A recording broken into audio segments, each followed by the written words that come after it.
In this Organic Chemistry 1 screencast, we're going to look at expanding a molecular formula to constitutional isomers. And as part of that, we'll determine if the molecular formula has any degrees of unsaturation, and then what functional groups can be present. And then looking at the constitutional isomers, what are their uniqueness sets as a means of differentiating them. So let's consider C6H12 as our molecular formula. And the first thing we always want to do is determine the degrees of unsaturation that are present. So the first thing we need to consider is using the CnH2n plus 2, which is the alkane molecular formula. So we have N equals 6. So if we plug that in there, C6H2 times 6 plus 2, that gives us C6H14. So for 6 carbons, we should have 14 hydrogens. So let's call that theory, and then what we're given. And if we subtract, the carbons cancel, and then we have H2. Degree of unsaturation is, you can think of it as being defined as 1 equivalent of H2. And in terms of functional groups, what that will be is a pi bond or a ring. And so if we take our H2, we divide it by H2, we can see that's going to give us 1 degree of unsaturation. So the connection between 1 degree of unsaturation is that when we start proposing these constitutional isomers, we can draw things that have a pi bond or a ring, either or. And let's start just drawing some, and we'll look at it hopefully in what's considered a logical fashion, so that we're proposing unique constitutional isomers and not the same thing. So let's say C6H12, and I want to draw the longest carbon chain I can, 6 carbons with a pi bond. So let's go ahead and do that. So there's 3, 4, 5, 6. We'll go ahead and number them. 1, 2, 3, 4, 5, 6. It's always good practice to number your carbon chains. Make sure you have the right number of carbons. And also if there's any transformations or any reactions we learn about, that we're keeping count of those carbons. So in terms of being logical, we want to put a pi bond in there. And the first place to start doing that is at carbon 1. So the pi bond is between carbons 1 and 2. So we start with a hexane derivative. We added a pi bond. So now we have a hexene derivative. And we need to specify the location of the start of the double bond. So that's this number 1. It tells you where that alkene is starting at position 1. So, or you could write hex-1-ene, where that number is closer to the major functional group, abbreviated FG. And so now let's go ahead and classify the carbons according to attached hydrogens. So we'll write out some columns here. That will help us determine the unique number of carbons, and then we can go to the sets of hydrogens and their ratios. So let's look at methyl first.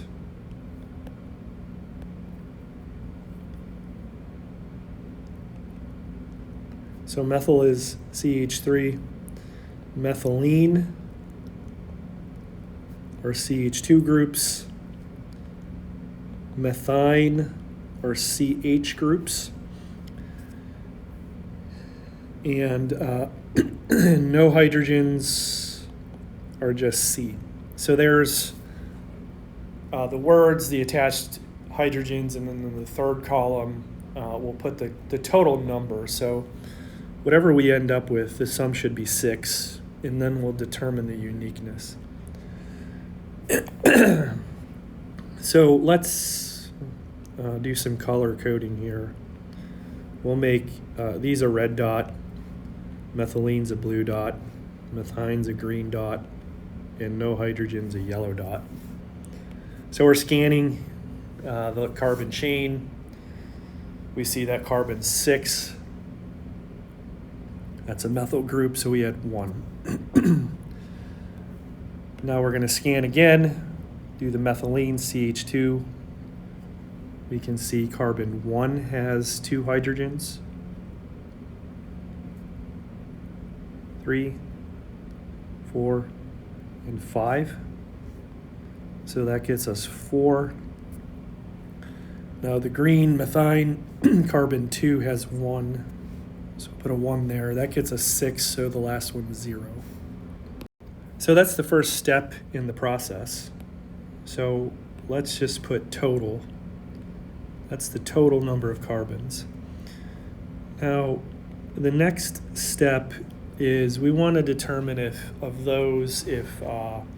carbons are the same or if they're different, if they're unique.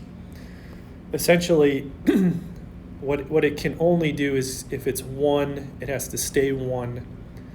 If it's some other number, it can either stay the same or get reduced down if there's symmetry. So carbon 6, there's only 1 methyl group, so that has to remain 1. Methylene, 1, 3, 4, and 5. So carbon 1, 3, 4, and 5. Notice that carbon 1 has the pi bond. That makes it different from 3, 4, and 5, which are just regular CH2 groups on carbons that have 4 sigma bonds. So while these are CH2, they are all different because essentially the molecule does not have symmetry, because if you walk from carbon 1 to 2 to 3, that CH2 group is different from carbon 4. If you walk 1, 2, 3, 4, now see the number 1, the distance from carbon 1 is different, but also the relationship is different. Carbon 3 is bonded to this carbon with 1 hydrogen, and then carbon 4 with 2 hydrogens. So 4 has a CH2, so these two are different. 5 has a CH2 and a CH3, so that makes it different from 4. So this number, methylene's going to stay the same at 4. And then methine is 1, so it has to stay 1. And we said this was 0. That's going to stay 0. And so what we end up with is 6. So in this case, when we're developing our uniqueness set, there's 6 unique carbons. So in terms of this form,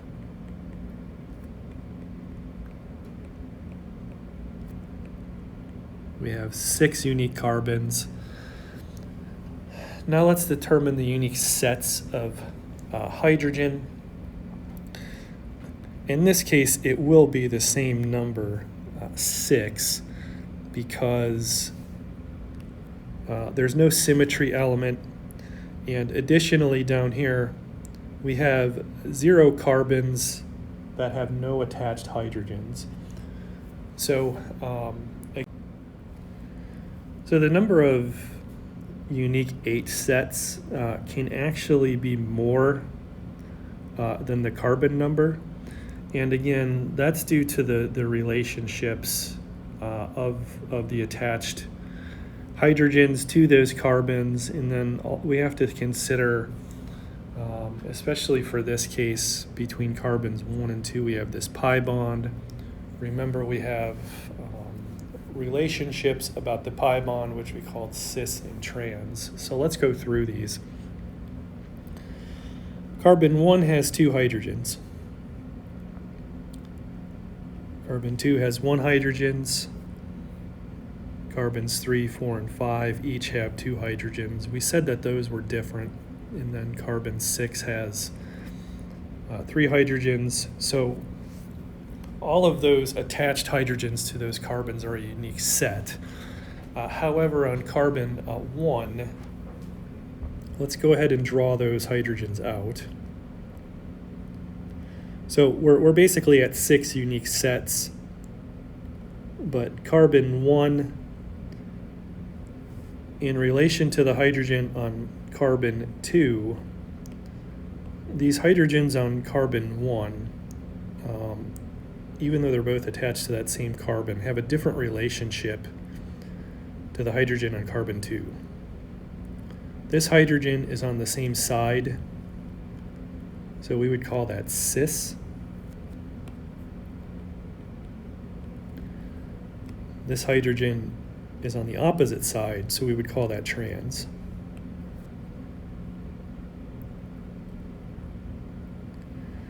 And so what that is going to do, even though these are attached to carbon 1, it makes them both unique.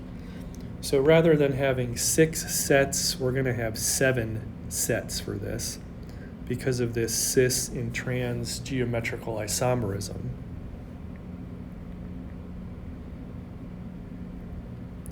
So let's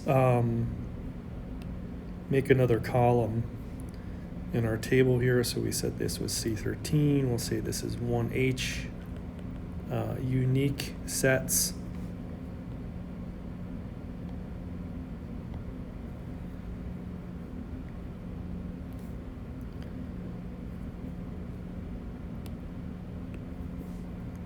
So the methyl stays the same, that's a unique set. Now this is where the methylene is going to expand. So rather than having 4, we have 5, because we have 1, 2, 3, 4, 5. So we're going to put a 5 there. We only have 1 methine, so that stays 1. We have 0 with no hydrogens attached, so we're going to end up with 7. So this number will be 7. So now in the parentheses, we have to write 7 digits. 2, 3, 4, 5, 6, 7. And let's make another column here. We'll call it 1H ratio. And we had 1 methyl group, so that's 3 hydrogens. So we'll just go ahead and we'll write them in as we fill this column. We had 5 CH2s, so what are they? So 1, 1, 2, 2, and 2. So 1, 1, 2, 2, and 2, 2, 2, 2, and then finally the methine, that was 1.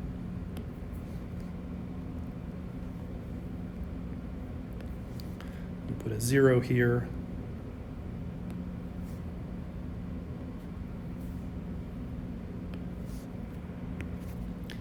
Now if we add all these numbers up, 3, 4, 5, 6, 7, 8, 9, 10, 11, 12. That gets us the 12 total hydrogens in our molecular formula. So what this is telling you, there must be the total number of H in the molecular formula as a check. This number is telling you the sets, 1, 2, 3, 4, 5, 6, 7. And again, that's the unique number of carbons. So conceptually,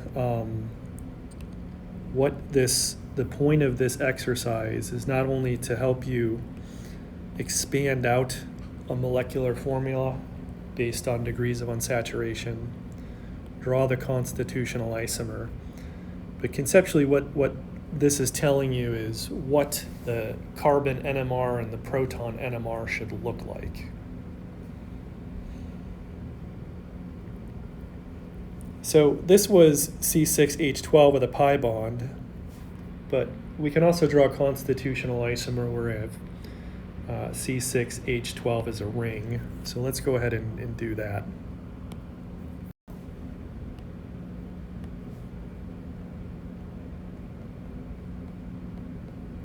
So our ring is going to be the degree of unsaturation. And we're going to at first draw the biggest ring we can. So a 6-carbon ring. And so it's a hexane derivative. It's cyclic. If we number 1, 2, 3, 4, 5, and 6. Again, a ring means if we start at carbon 1 and we walk to 2, to 3, to 4, to 5, to 6, we get back to where we started from. So that's a ring. So we have a hexane derivative, it's cyclic, so this is cyclohexane.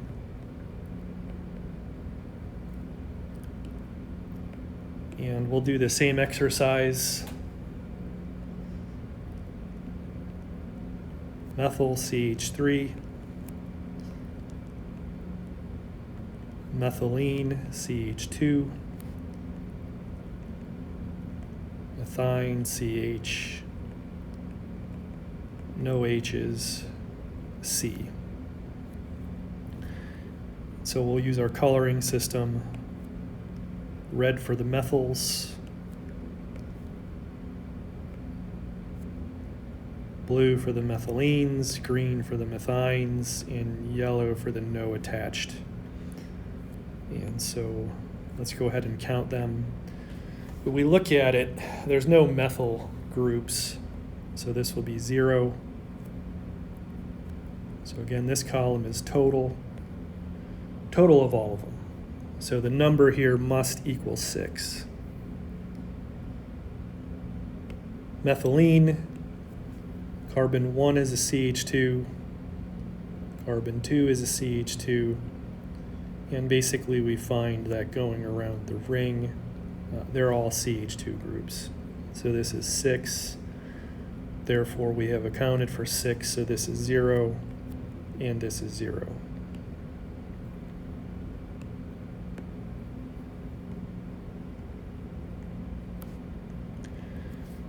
Now let's do the unique. So the test now is there some sort of symmetry that will reduce these numbers. So the zeros are going to stay 0, but the 6, are those CH2 groups all the same? If so, that number will reduce.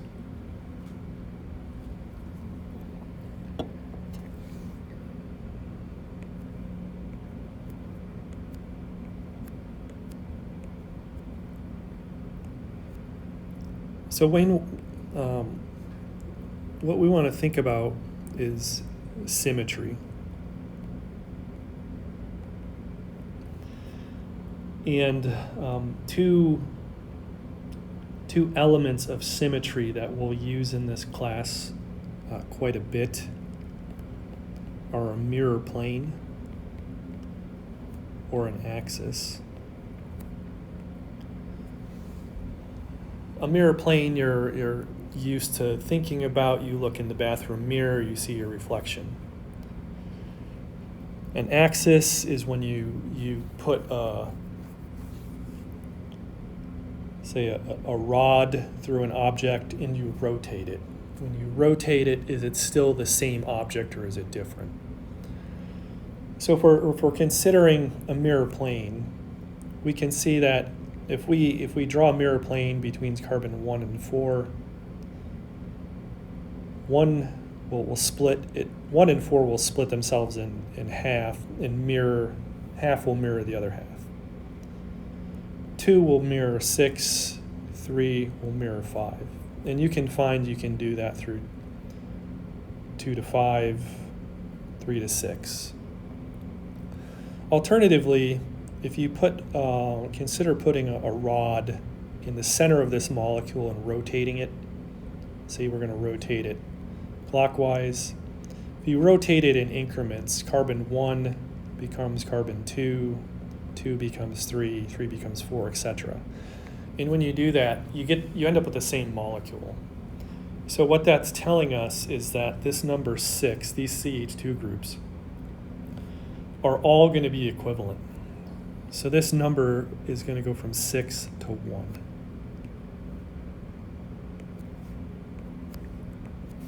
So in our uniqueness set, we have one unique type of carbon.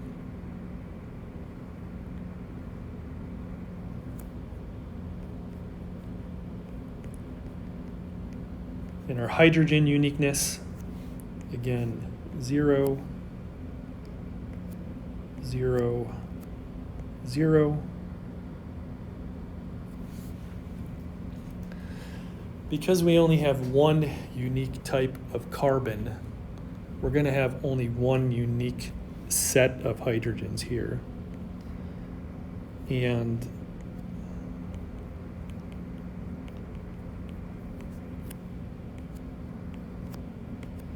using the same logic, the total in that set has to be 12. We have 6 CH2 groups. So this number is going to be 1, and in here we'll have 12. Things can get a little bit more complicated than that, but conceptually for right now, we're at a good first approximation.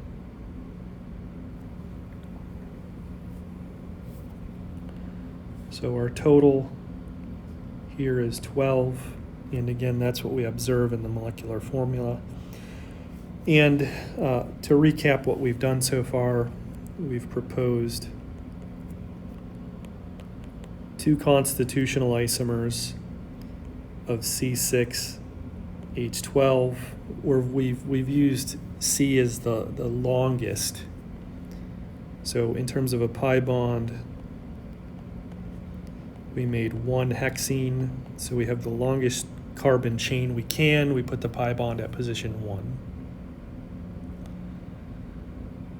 For the ring, we made the biggest ring we can. So we made cyclohexane.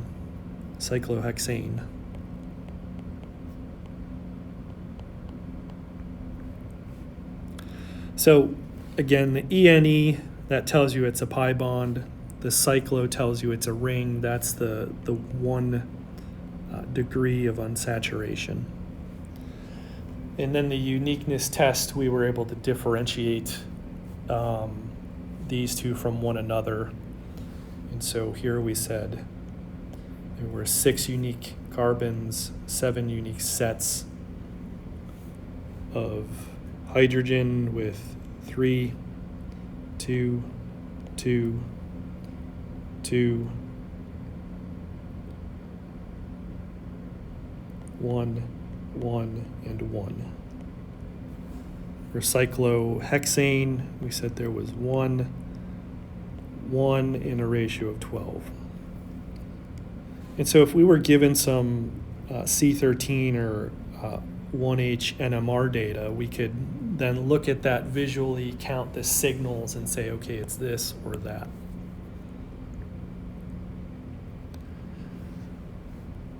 So on the last slide of this screencast, what I'll do is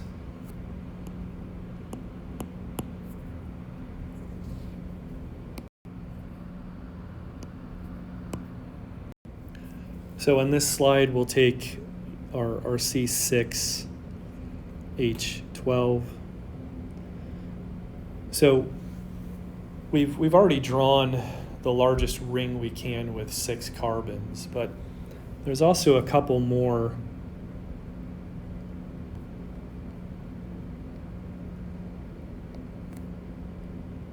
constitutional isomers.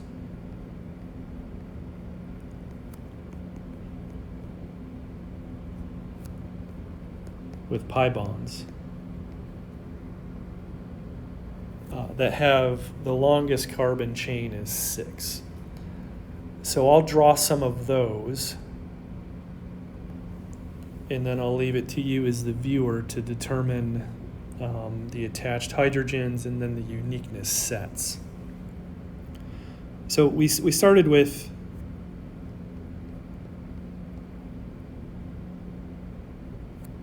one hexene. But we can also put that double bond internally along that chain. So if we do that, we would start at position 2.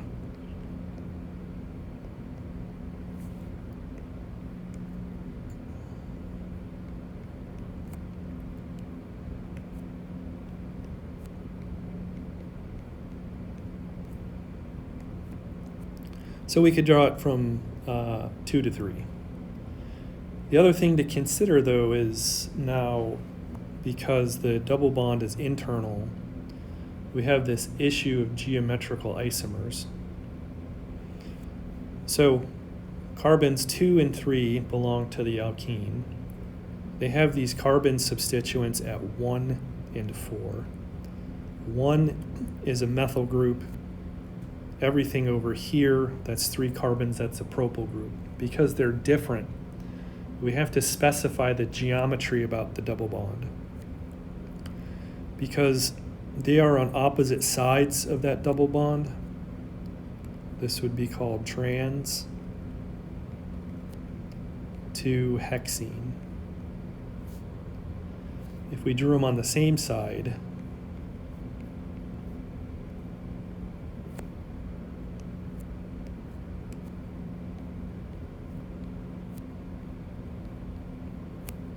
so now the methyl group and that propyl group are on the same side. This is called cis.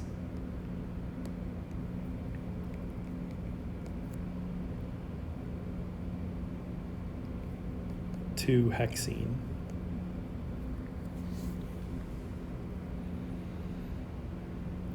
Furthermore, we could also draw a couple more isomers of the longest carbon chain here, where the double bond is now between carbons 3 and 4.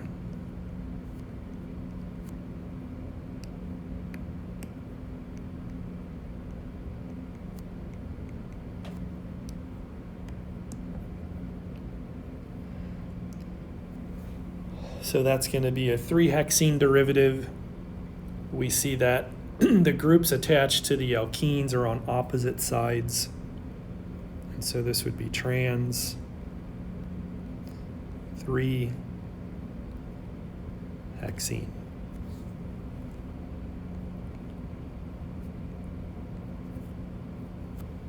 If we drew them on the same side,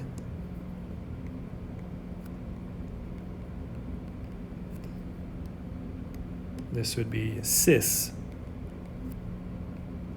3-hexene. And so what you can do now is go through each of these 4, determine the uniqueness, and see how they differ.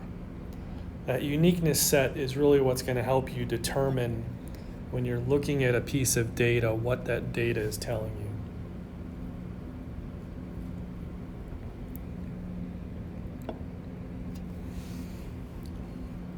you. So, moving along with this concept,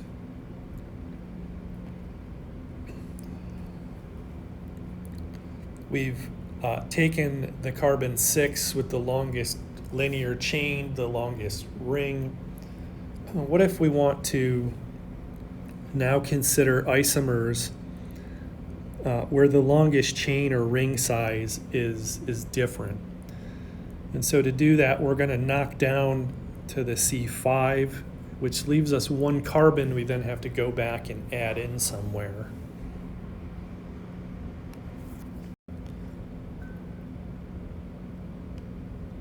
So C6H12, smaller chains or rings.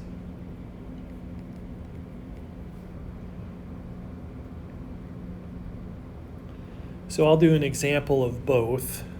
and then I'll leave it to you as the viewer to come up with more isomers. And eventually, you'll see that you can draw quite a bit for this, and the purpose of this is also helping you, draw the chemical structures, start thinking about the nomenclature, how the names differentiate them, and if you have the inclination to look up the melting, the boiling points, and see how structurally those things change as you draw these different isomers. So what I want to do is, I'm going to say this is 5. So 5 carbons,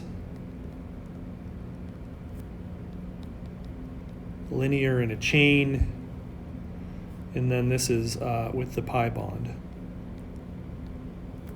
So I want to draw 5 carbons.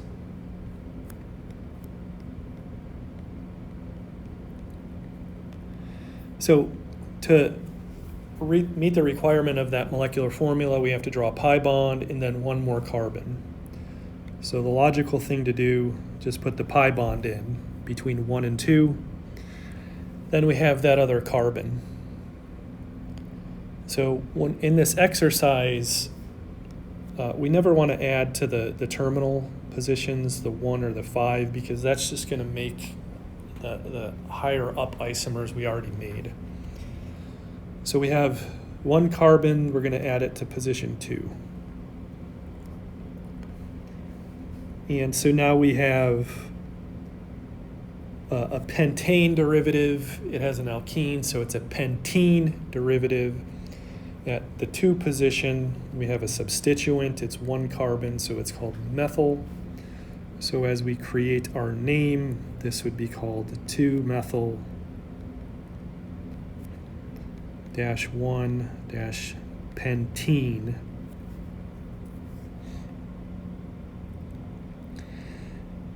And you can draw more of these 1-pentene derivatives as you march that methyl group to position 3 to position 4. So I'll leave it to you, the viewer, to do that, figure out the uniqueness, and you'll see that that uniqueness set will change. So what about 5 carbons with a ring? So a cyclic structure. We're going to draw the biggest carbon ring, that's 5 carbons.